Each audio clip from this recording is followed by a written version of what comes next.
Ladies and gentlemen, welcome to another episode of Sampling Samples. Today I'm going to be sampling from a brand that is unfortunately out of production. They discontinued their whole fragrance lineup a few years back, I believe.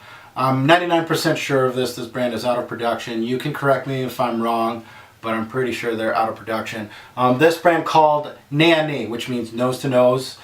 This fragrance, really intriguing, is called Figues et Garcons, which obviously translates to Fig and Boys. Released back in 2011. This fragrance, guys, I got the sample back. Let's go back to my early YouTube years, back in 2010-11, give or take, when I was really into fig. I think I first tested out Figues and my socks flew off my toes. That's how excited I was about Figues. I was like, holy crap, something from summer for summer that is definitely different. So I went I went on Lucky Scent, and I'm like, okay, give me everything that has fig in it. Let's go. Let's get all these samples. And this one showed up, Nez à Nez Figues et Garcons. Okay, so I looked up at the note breakdown on this fragrance. You guys can go to Fragrantica right now. Take a look at the note breakdown in this fragrance. This fragrance, when I took a look at the note breakdown itself has a 5-star rating on it. To me, just looking at the note breakdown, I'm like, this has the potential to be a game breaker in a fragrance game. This has the potential to be #1 on one of my summer lists. Depending, potential, right? Note breakdowns can always fool you. This thing has rhubarb, kiwi, fig leaf, musk, sandalwood, etc., etc. But the note breakdown itself, holy crap, I was just in fragrance heaven as far as the note breakdown goes. I'm like, ooh, this is going to be my maybe like super fruity introduction with that fig leaf, you know, that watery greenness to bring it down. Just enough sandalwood, a little bit of musk in there, and we could have a winner here. This could be my #1 for summer, 5 stars. Super excited, got the sample, and cue the music of disappointment. This fragrance just wasn't up to its note breakdown, we'll say, and that happens. So let's get into it. I'm going to give you guys my full impression on this fragrance. Yes, it has been discontinued. Before shooting this video, I just wanted to see if it was available online anywhere.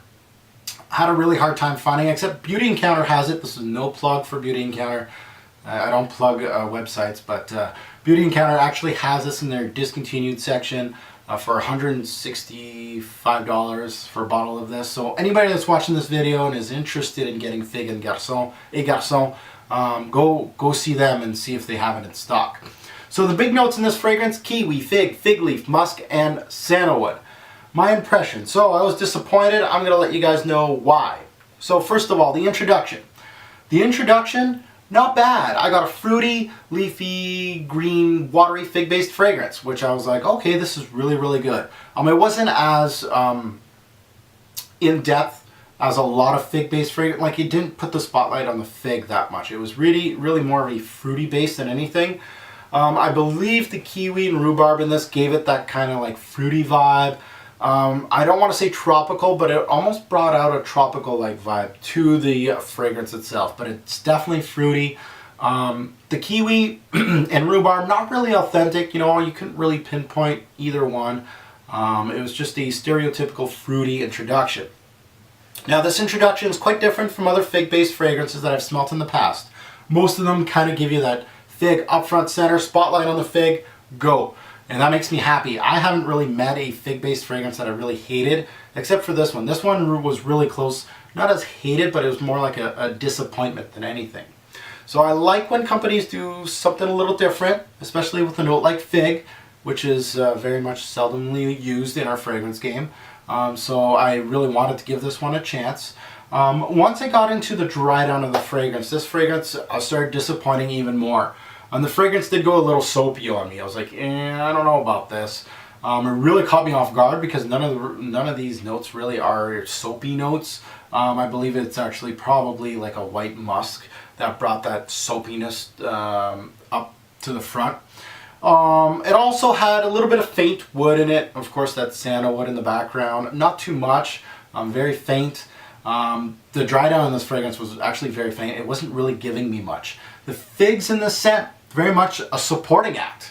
And that's what really surprised me and really turned me off on this fragrance, is that it never was front and center. A lot of these fig dominant scents, I see like a whole bunch here right beside me, namely Figues. That's what I want when I buy a fig-based fragrance. I want that watery, leafy green, or that fruity greenness of the fig.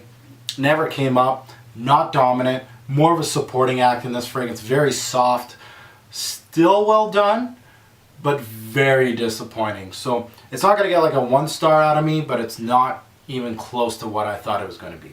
Staying power in this fragrance, it lasted from 4 to 6 hours, which is actually not bad for a fig-based fragrance. Again, it's not hitting that 6 to 8 that I want, but 4 to 6, not bad. The projection was very much average. Most say this one's a beast on their skin. I saw that online. I'm like, what are these guys smoking? Because I'm not getting that. But I never got that impression that this fragrance was beast at all. The good. So the good things that I got from this fragrance, a different take on fig. The blend was okay. The bad, not a dominant fig-based fragrance. So if you're looking for, you're just starting out in figs, you want a figgy scent, this is not it. Kiwi and rhubarb should have been more amped up, in my opinion.